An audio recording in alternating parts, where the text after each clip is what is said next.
एक जमाने में एक सरसब्ज और शादाब जंगल में तमाम जानवर आपस में मिलजुल कर रहते थे। परिंदे मीठी धुनें गाते थे, बंदर दरख्तों से हंसते हुए झूमते थे और हिरन घास के मैदानों में रक्स करते थे। जिंदगी पुरअमन और खुशियों से भरी हुई थी, यहाँ तक कि एक दिन एक जालिम शेर आ गया। शेर जोर से दहाड़ता है, दरख्तों को हिलाता है और हर दिल में खौफ फैलाता है। वो सिर्फ खाने के लिए शिकार नहीं कर रहा था, उसने तफरीह के लिए कमजोर जानवरों का पीछा किया और उनका शिकार किया। वो जंगल जो कभी कहकहों से गूंजता था अब खामोशी और खौफ से कांप रहा है। खौफ में जीने से थक कर जानवर अजीम बाओबाब के दरख्त के नीचे जमा हो गए। हमें कुछ करना चाहिए, हिरन ने पुकारा। हाँ, बंदर ने इत्तेफाक किया, लेकिन हम इतने ताकतवर शेर के खिलाफ क्या कर सकते हैं।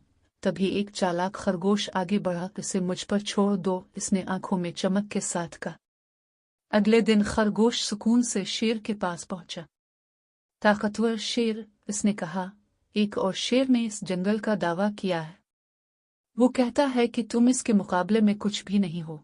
वो पुराने कुनवे के पास तुम्हारा इंतजार कर रहा है। गुस्से और मगरूर शेर ने कुनवे की तरफ धावा बोल दिया।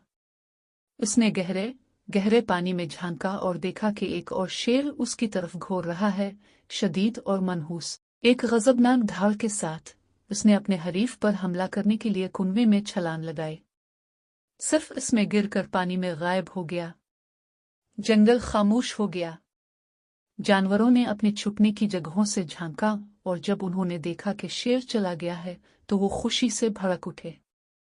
परिंदों ने फिर गाना गाया, बंदर नाचने लगे और जंगल एक बार फिर कहकहों से भर गया।